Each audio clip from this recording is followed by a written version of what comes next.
मैं जर्नलिस्ट आदित्य भारद्वाज आज आपको अपने जनपद बरेली के विकासखंड आलमपुर जाफराबाद का ये उच्च प्राथमिक विद्यालय अपर प्राइमरी स्कूल पथरा दिखाने जा रहा हूँ।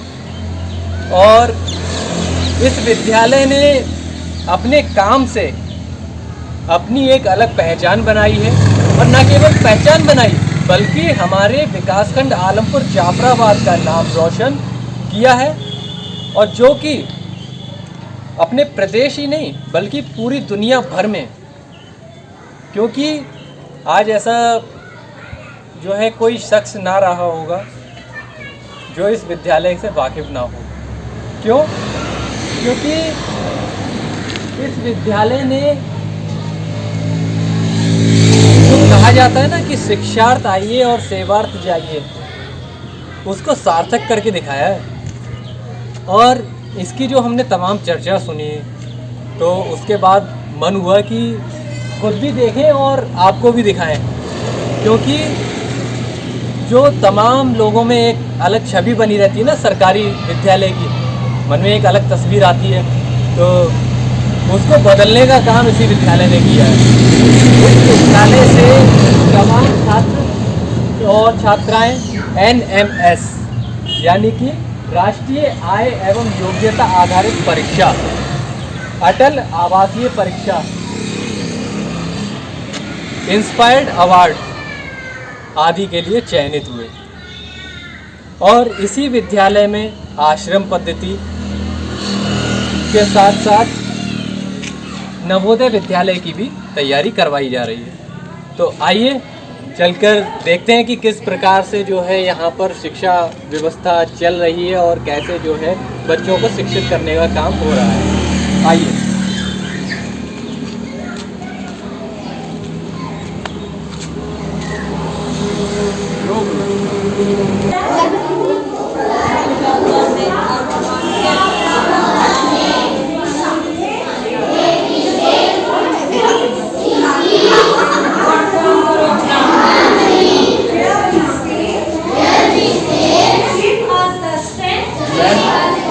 आपके विद्यालय के प्रिंसिपल मैम कहाँ पर हैं? प्रिंसिपल मैम की क्लास 6 में।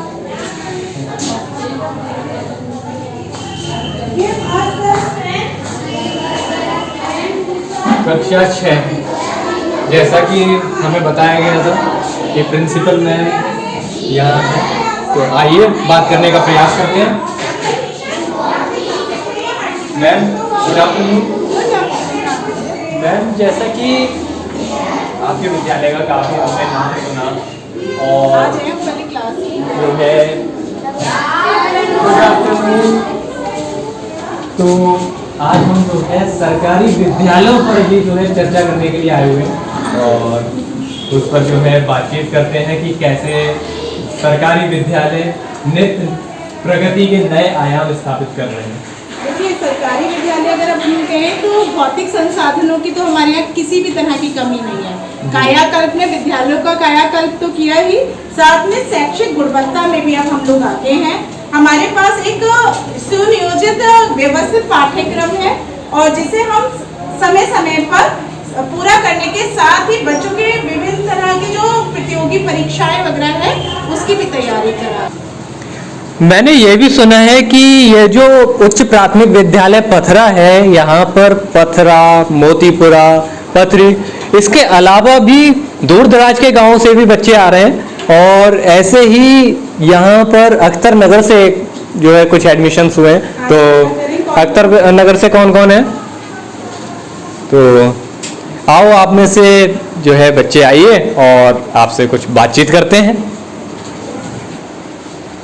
बेटा क्या नाम है आपका? विक्रम सिंह। और विक्रम, आप कौन सी क्लास में हो? 6th क्लास में। यानी कि इससे पहले की जो पढ़ाई रही होगी आपकी, क्योंकि ये विद्यालय उच्च प्राथमिक विद्यालय है और कक्षा 6 से 8वीं क्लास तक है, तो ऐसे में 5वीं कक्षा तक की पढ़ाई आपने प्राथमिक विद्यालय से की?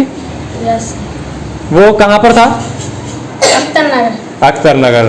तो ये बताओ कि अख्तर नगर जो आपकी ग्राम पंचायत है, वहाँ उस 5वीं क्लास को पास करने के बाद आगे की पढ़ाई के लिए और व्यवस्था कैसी थी? मतलब और स्कूल थे या नहीं थे 6th क्लास से जो आपको इतनी दूर आना पड़ा? स्कूल तो रहे होंगे। हमने सुना है यहाँ पर अच्छी पढ़ाई होती है, NMS अटल आवासीय की तैयारी भी होती है। अच्छा, तो यानी कि हाल ही में, जैसा कि हमने भी सुना था, हमने भी आपकी तरह सुना कि यहाँ पर जो है तमाम कंपटीशन की भी तैयारियां करवाई जा रही हैं, तो उन्हीं को सुनकर आप यहाँ पर आए। यानी कि जो यहाँ पर सुविधा आपको मिल रही है अटल आवासीय और ये जैसा कि बताया आपने नवोदय, तो वहाँ पर नहीं थी, या वहाँ पर जो है अलग से उसके लिए कोचिंग वगैरह की व्यवस्था? सर वो प्राइमरी तक था खाली। अच्छा, प्राइमरी स्कूल यानी कि 5वीं क्लास तक था। मैम, जैसा कि आप शिक्षा के क्षेत्र में कार्य कर रही हैं और किसी भी कार्य में शुरुआत और फिर उसका निरंतर प्रयास, ये 2 चीज़ें काफ़ी अहम होती हैं, तो आज हम जानना चाहेंगे कि उच्च प्राथमिक विद्यालय पथरा में आपकी शुरुआत कैसे रही? शुरुआत तो मत पूछिए, बहुत कह सकते हैं कि कठिन थी, लेकिन कभी भी मेरे अंदर ये है कि नेगेटिविटी नहीं रही कि हम कुछ आगे बढ़ नहीं सकते।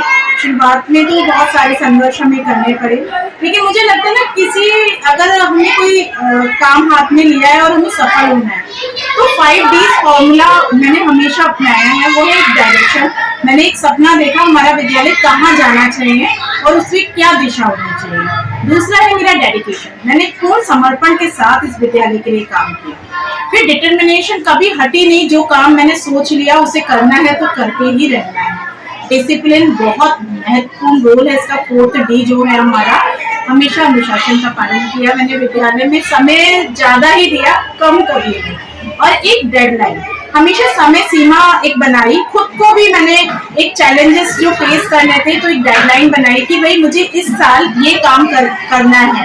तो भौतिक संसाधनों के जुटाव के साथ साथ यहाँ पे क्वालिटी एजुकेशन को कैसे मैं और अच्छा करूं और बेहतर करूं, यहाँ बच्चों के लिए कैसा मैं शैक्षिक वातावरण तैयार करूं कि हमारा हर बच्चा एक एकेडमिक लीडर की तरह तैयार हो, इस पे मैंने। और मैम, जैसा कि हमने काफी सुना था कि कोरोना काल में जब जो है शिक्षा व्यवस्था एक तरह से कह सकते हैं कि बिल्कुल रुक सी गई थी, क्योंकि लॉकडाउन का समय था और बच्चे अपने घरों में थे, और उस समय पर कहा गया था ऑनलाइन शिक्षा के लिए, और वो ऑनलाइन शिक्षा ग्रामीण परिवेश के जो बच्चे हैं उनके लिए बिल्कुल नई थी।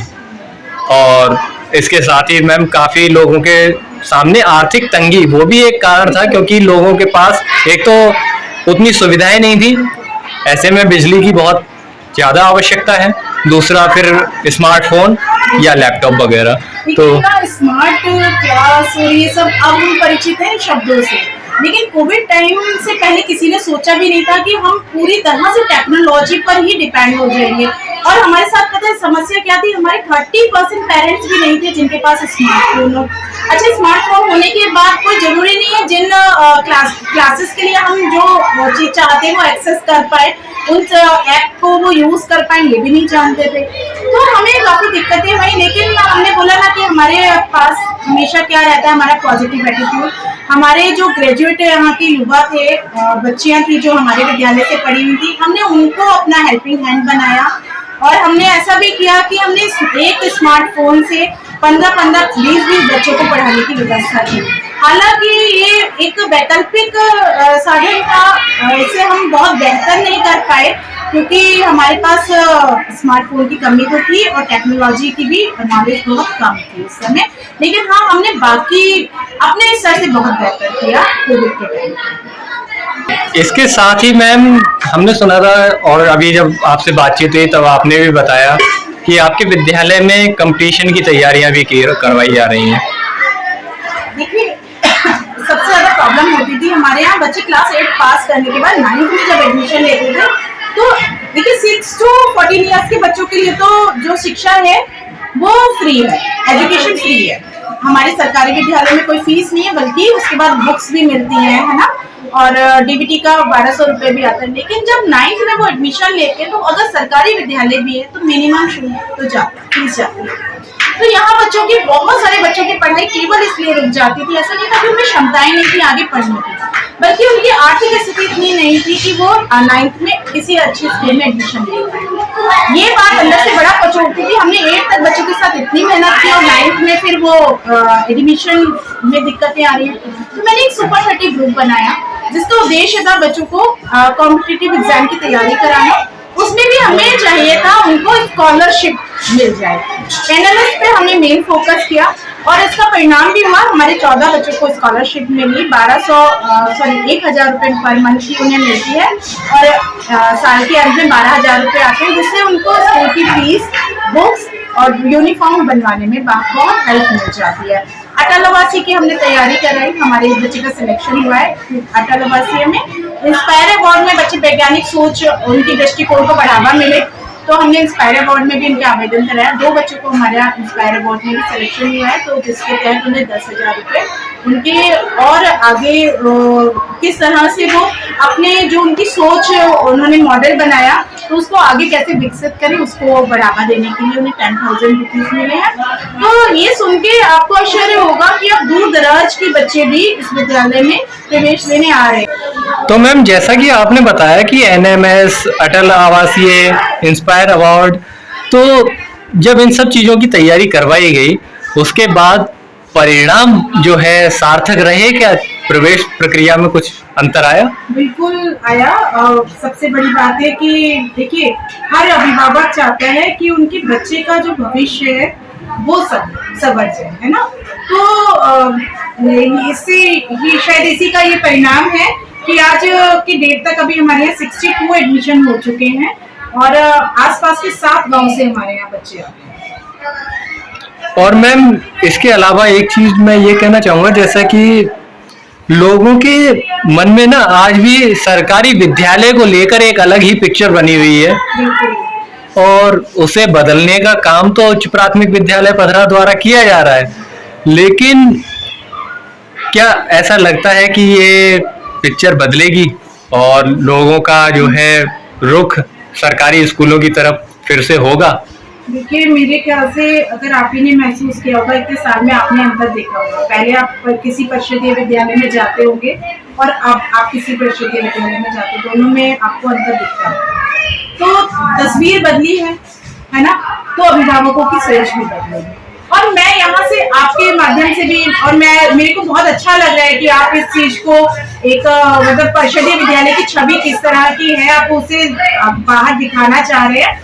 तो मैं अभिभावकों को भी ये संदेश दूंगी कि जब तक 6 साल से 14 साल तक के बच्चों की अनिवार्य और निःशुल्क शिक्षा आपका अधिकार है ना, एक बच्चे का मौलिक अधिकार है, तो आप सरकारी विद्यालय को ही चुने और विश्वास तो करें। देखिए, अगर आपको लगता है कि सरकारी विद्यालयों में अच्छी पढ़ाई नहीं होती तो आप हर हफ्ते विद्यालय में शिक्षकों से मिल सकते हैं, है ना। इतना समय दीजिए। आप प्राइवेट में बच्चे को टाइम से भेजते हैं, इतना काम अगर आप सरकारी विद्यालय में कर दें कि रोज प्रतिदिन अपने बच्चे को भेजें और रोज शाम को आप कॉपी चेक करें कि आज आपके बच्चे ने क्या किया है, विद्यालय में क्या पढ़ाई है, तो आप खुद देखेंगे कि आप एक भ्रम में जी रहे हैं कि प्राइवेट स्कूलों में बेहतर शिक्षा है और सरकारी विद्यालयों में उदासीनता है शिक्षा के प्रति।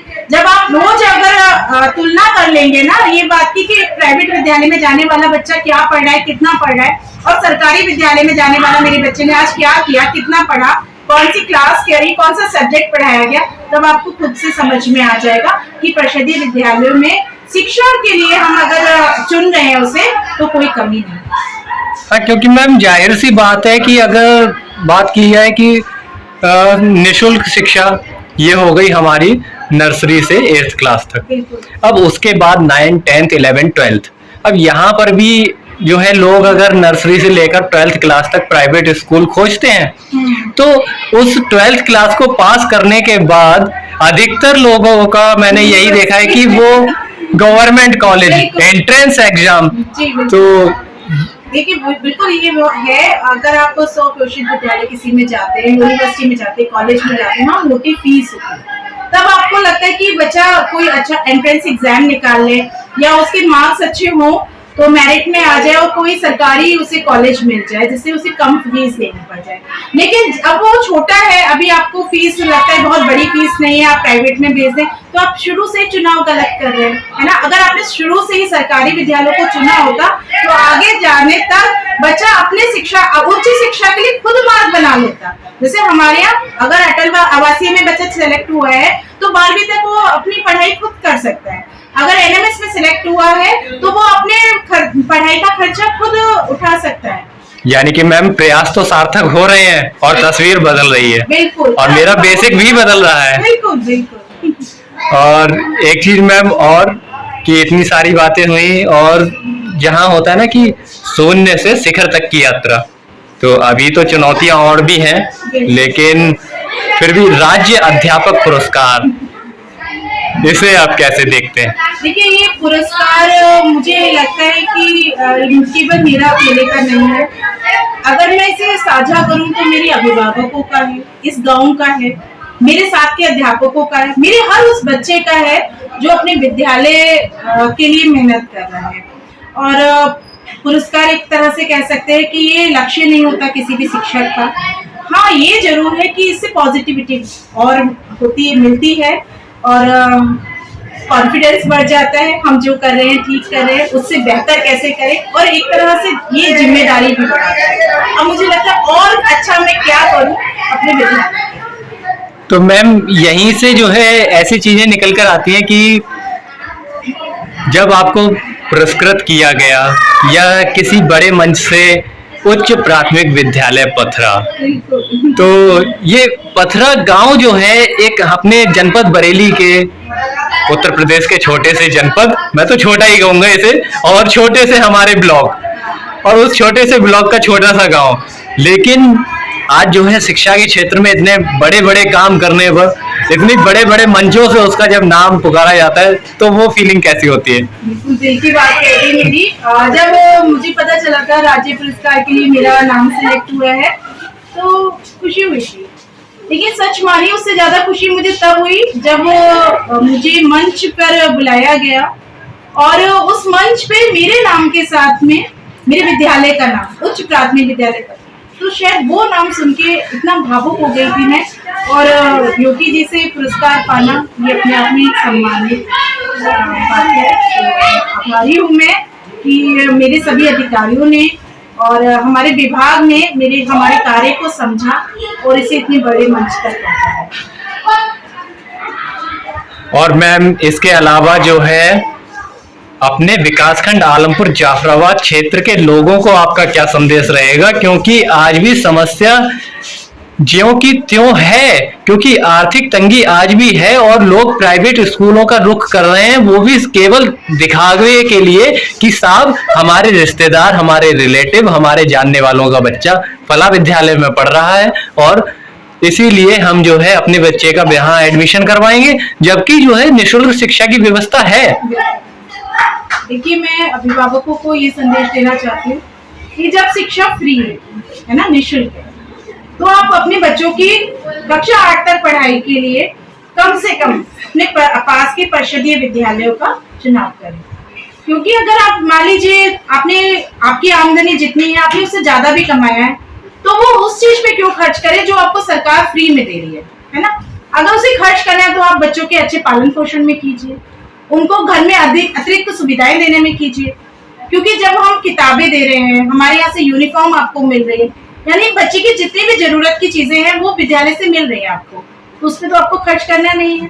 तो इसलिए अगर आपको शिक्षा के लिए कोई विद्यालय चुनना है तो परिषदीय विद्यालय को चुनें।